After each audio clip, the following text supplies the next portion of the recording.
This is a quick video on my homemade sandals. This weighs 70 grams and it's designed for around camp. It's not designed for walking long distances.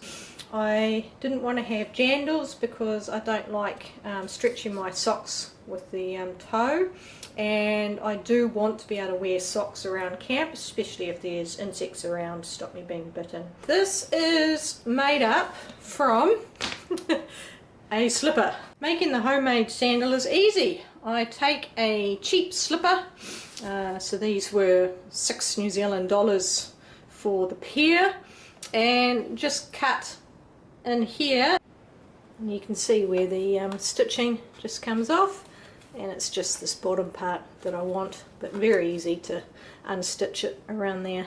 You end up with the base like that, and then I just cut a piece of foam out, close cell foam. It's really light, and I happen to have some nice textured stuff which will be comfortable on my feet. And then it is just cross grain ribbon. This is 1 inch wide, and I have sewn Velcro onto it, and I actually threaded it through underneath just to give it some structure, because I'm not sure how the glue would hold, and this isn't strong enough to take the weight. And then this is what the sandal looks like at the finish.